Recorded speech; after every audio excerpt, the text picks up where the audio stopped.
Alright, thank you very much for clicking on the video. This is Payne, and just back with a quick PlayStation Portable review again.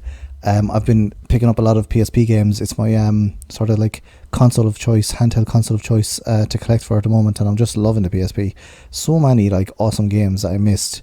It's very sort of PS2 style of games, so like I really like the PS2 style of games. So these ones are right up my alley. And this one is basically so I was attracted to this one because it's a third person shooter, and you have a little dog companion as well, so that was really nice. The dog, you don't really see much of the dog though. You basically there's like a meter builds up on the left, and you basically just like press a button and the dog just attacks one of the enemies that you're looking at. So it's not really, like, it's not like Haunting Ground or one of those sort of games where the dog is kind of constantly with you. It's more like a special attack, the dog, but it is a nice kind of extra attack to have. It's like, it just reminds me of kind of like Streets of Rage, when you could like call in your friends in the police car as like a special attack, or like as a magic or something. It's kind of like the remnants of days gone by. The dog is kind of like a that.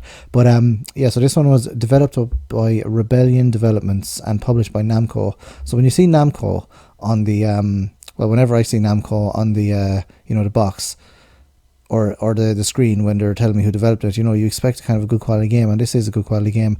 I don't particularly like the other games in this series. I just sort of checked them out to see what they were like, but yeah, Dead to Rights on the PS2 one's very similar to this one, yeah, but the later ones, they really like, I know the dog can't be harmed, but like, I don't think you should be bringing a dog into like a firefight like this, where there's lots of bullets flying around, because it's extremely dangerous unless you're going to put the dog in a bulletproof vest or something. So yeah, and I don't think like, like setting a dog on people is a good idea either, but well, neither is like shooting them with loads of bullets, but you can't really win, can you? But yeah, I would leave the dog at home and then just kind of take him out for walks and stuff. But it is a game with a dog, and I do like games with dogs, so I'll probably feature this series on either an upcoming or a previously on the Pale channel, games with dog.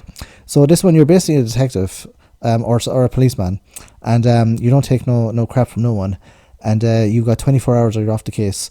So you basically have to, I don't want to say solve crimes, because you just kind of go and kill everyone, but you and the canine companion basically just go around and just kill everyone. There are like, sort of like collecting things as well in the game, but it's mostly sort of just going around kind of shooting. Third person kind of arena shooter.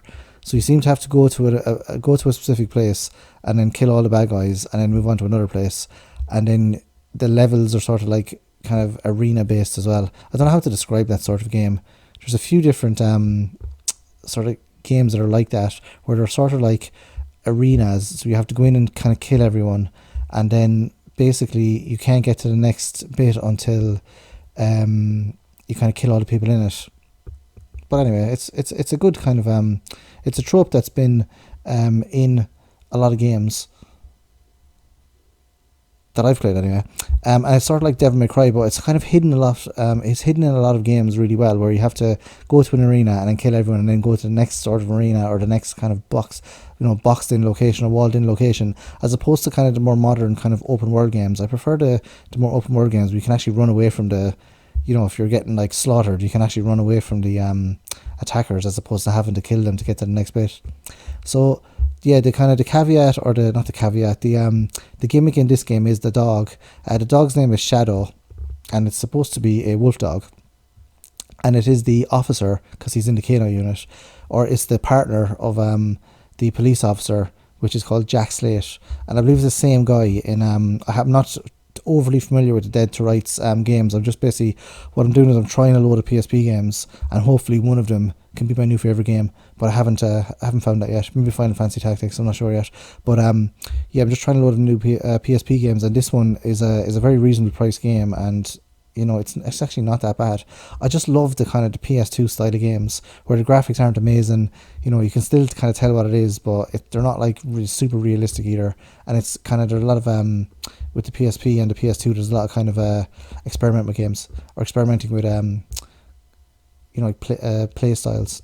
So that's Dead to Rights. Let me know if you played it in the comment section below. I'll see you next video. Adios.